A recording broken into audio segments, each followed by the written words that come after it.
Hello everyone, welcome to our channel simply unique. And आज से मैं ये नहीं कहूँगी कि आज मैं कुछ थॉट शेयर करने आई हूँ। आज से मैं कहूँगी कि आज एक हैप्पी डोज लेकर आए हम अपने सब्सक्राइबर्स के लिए, व्यूअर्स के लिए, लिसनर्स के लिए, मतलब अपनी फैमिली के लिए। तो आज मैं एक टॉपिक जो हैप्पी डोज का जो टॉपिक है वो ये था कि सोल के ऊपर, कि सोल एनर्जीज़ और जो भी एक लाइट हम कहते हैं कि पूरे यूनिवर्स को चला रही है। तो सोल हम बताते हैं, जैसे ऊपर से बताते हैं, हम ऊपर से पर्पसफुली हम सरफेस लेवल पे देखते हैं कि सोल जो ह्यूमंस के अंदर होती है, मतलब हम सब जो जीवित प्राणी हैं, हम और एनिमल्स, प्लांट्स भी इसमें आ जाते हैं, जो हमें दिखाई देता है इनके अंदर सोल है और ये जीवित है, मतलब सांस ले रहे हैं, दैट मीन इनके अंदर सोल है। So what about non living things? ठीक है, जैसे चेयर, सोफ़ा, कैटल, बॉटल, कुछ भी ले लीजिए आप, मतलब non living thing, plastic, iron, metal, जो भी। सो इसमें हम क्या कहते हैं कि इसमें सोल नहीं है, इसमें एनर्जी है। तो है वो एनर्जी ही, मतलब सोल जो है वो है तो एनर्जी, बट उसका वो अलग हो गया नाम। तो हुआ क्या कि अब हमने यहाँ डिफ़ाइन कर दिया कि ये एनर्जी है, ये इसमें सोल है, ह्यूमन में सोल है और उसमें एनर्जी है। नहीं, हम सब में एनर्जी है और उस एनर्जी को बाय नेचर, बाय डिफ़ॉल्ट या बाय रूल, बाय या फिर कुछ भी कह लीजिए, बाय डेफ़ॉल्ट जो भी है, बाय मतलब जो ऑटोमेटिकली हो जाता है, वो उसने अपना अपना फॉर्म ले लिया एनर्जी ने। सो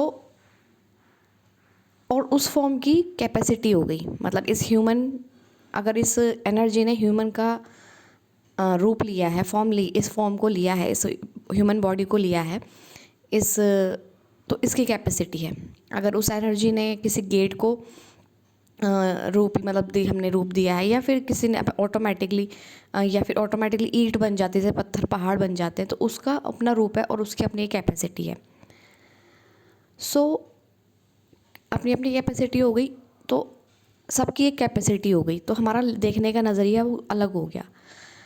सो हम क्या कहते थे, जैसे पहले हम अपने होली बुक्स में पढ़ते हैं, रिचुअल्स जो है हमारे उसमें पढ़ते हैं, या फिर कोई भी होली बुक्स आ गई जो बहुत बड़ी बड़ी हैं, और किसी बहुत ही विद्वानों के साथ हम संतों को, महात्मा को पढ़ते हैं।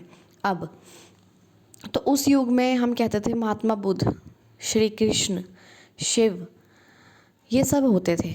और आज के युग में हम अगर कहने लग जाए कि अगर ये बोल रहा है, उस युग में बहुत से लोग उस पर विश्वास कर लेते थे, और वो ह्यूमन एंटिटी, मतलब उस पावर के साथ वो ह्यूमन रूप लेकर आए हैं, और उसकी उनकी बात सब सुन लेते थे। और आज क्यों नहीं? अगर आज भी कोई किसी को चैनल करता है तो हमें विश्वास नहीं होता है, क्योंकि ये टाइम ऐसा है, समय ऐसा है, या युग ऐसा है, कह देते हैं, राइट।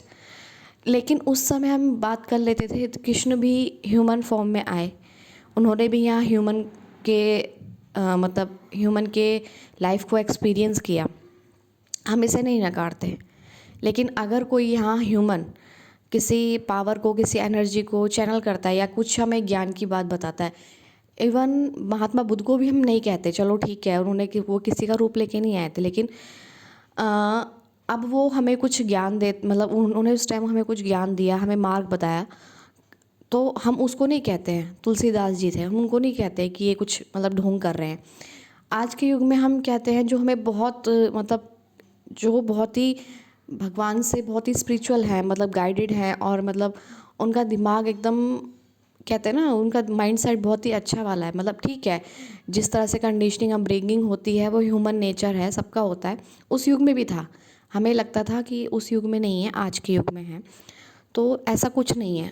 सबका माइंडसेट उस युग में कम होता होगा, या फिर हमें पूरी तरह से पढ़ा नहीं है, तो हम नहीं कह सकते हैं पीछे की हिस्ट्री के बारे में, उस टाइम ह्यूमन माइंड किस तरह के सोचता था। लेकिन आज हम सबको बिल्कुल अच्छे से देखते हैं, तो हम आज कह देते हैं कि नहीं, ये ढोंग है। तो हमारा माइंडसेट ऐसा बना हुआ है।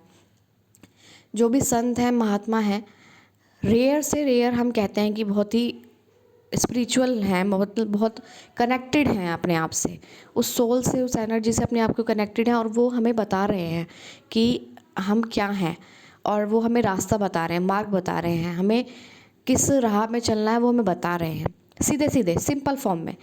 बट हमें यकीन नहीं होता, राइट। ऐसी कुछ एनर्जीज़ हैं जिनसे हम डर जाते हैं, और जो लोग उन्हें चैनल करते हैं तो हम उनसे डर जाते हैं। क्यों? हम कृष्ण से तो नहीं डरे थे जब वो यहाँ आए थे, हम महात्मा बुद्ध से नहीं डरे थे जब वो यहाँ आए थे ज्ञान लेके, तो हम उन लोगों से क्यों डर जाते हैं? तो वो इट्स अ एनर्जी। अगर आप रिलैक्स रहेंगे और हाथ पैर झटपटाएंगे नहीं, तो वो इट्स अ एनर्जी, वो सबके अंदर है। डर क्यों जाते हैं? बहुत से लोग मैंने देखा है मेडिटेशन में डर जाते हैं, तो इट्स अ एनर्जी, वो फ्लो हो रही है तो होने दो, डरो नहीं, और अपना मतलब उसको फ्री छोड़ दो अपने आप को। बहुत से लोग अपने आप को स्पिरिचुअल पे बहुत हाई लेवल पे ले जाते हैं तो डर जाते हैं, वो कहते हैं नहीं हमें नहीं चाहिए एक्सपीरियंस होते हैं बेसिकली, वो उन्हें वो जस्ट एक्सपीरियंस, उनका कोई मीनिंग नहीं होता है, वो मीनिंगलेस होते हैं। अगर तुम्हें कोई सिद्धि प्राप्त नहीं करनी है तो आज भी संत होते हैं वो पहाड़ों में वो करते हैं, क्या कहते हैं, तप करते हैं, तपस्या करते हैं, ध्यान करते हैं, तब हम उन्हें नहीं कहते ये ढोंग कर रहे हैं। वो क्योंकि उनका जोन अलग हो गया, क्योंकि वो कहीं और रह के, मतलब ह्यूमन इस सोशल समाज में ना रह के वो कहीं और से तपस्या कर रहे हैं, तो उन्होंने उसको पावर को होल्ड कर लिया, मतलब अपने विचारों को उन्होंने अपने आप को एक पैटर्न में चला लिया है, बस इतना होता है। अपने आप पर सिद्धि पा ली है, मतलब अपने खुद पर, तो वो मोक्ष है, उनको मोक्ष मिल गया। नहीं, ऐसा नहीं है, आजकल तो बहुत सिंपल है। तो बस मैं यही कहना चाहूँगी कि कुछ भी है, हम सब एनर्जी हैं, किसी भी एनर्जी या सोल से ईर्ष्या या जज करने की ज़रूरत नहीं है। वो अपनी एनर्जी के थ्रू बोल रहा है, जो उसकी अंदर से आवाज़ आ रही है, लेकिन वो हम लोग नहीं समझ पाते, मतलब वो अपने अंदर से बोल रहा है, जो वो व्यक्त कर रहा है वो अपने अंदर की आवाज़ को सुनकर व्यक्त कर रहा है। हम उसे जज नहीं कर सकते हैं, किसी को भी जज नहीं कर सकते हैं। क्या पता उसका क्या एक्सपीरियंस है किसी एनर्जी के साथ, अपनी एनर्जी के साथ।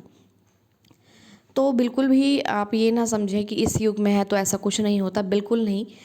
एनर्जी है, हर युग से चली आ रही है, सोल है, उस एनर्जी उस टाइम वो एनर्जी और वो ओरा कनेक्ट कर जाता था। अब हमारे ओरा और एनर्जीज कुछ मिक्सचर में है, मतलब पॉजिटिव और नेगेटिव के पैटर्न में ज़्यादा है, तो हम लोग रिलेट जल्दी नहीं कर पाते हैं, तो इसलिए हमें बिलीव नहीं हो पाता है, वरना सब एनर्जी है, बिलीव है आपका। और जहाँ आपका बिलीव होता है वहाँ आप चल पड़ते हैं, डेफिनेटली चल पड़ते हैं। क्यों कहते हैं कि उस मंदिर में जाओ, उस मंदिर में जाओ, वो ओरा है, वो वाइब्स है वहाँ की, ठीक है तो कुछ भी नहीं, ह्यूमन फॉर्म में तो आपको लगा ही नहीं कि कुछ है वहाँ पर, कुछ हो जाएगा। तो इसलिए अपना अपना मानने का तरीका है, कोई स्टैचू फॉर्म में किसी को मान रहा है, उसी के अंदर उसको देख रहा है, कोई ह्यूमन फॉर्म में उसको मान रहा है।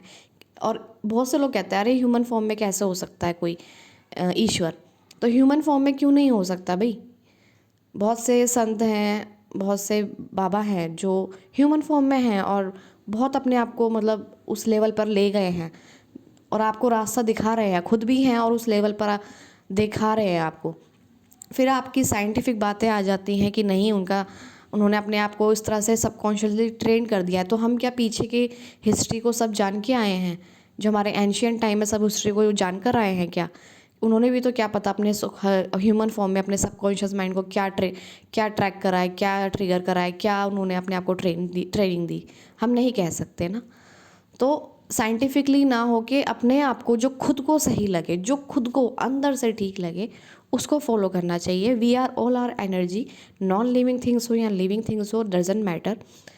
तो इतना आप जजमेंटल मत होइए किसी को लेके, और डरिए नहीं। अगर आपको कोई एक्सपीरियंस होता है या किसी चीज़ का, तो डरने वाली कोई बात नहीं होती। वी ऑल आर एनर्जी, ठीक है।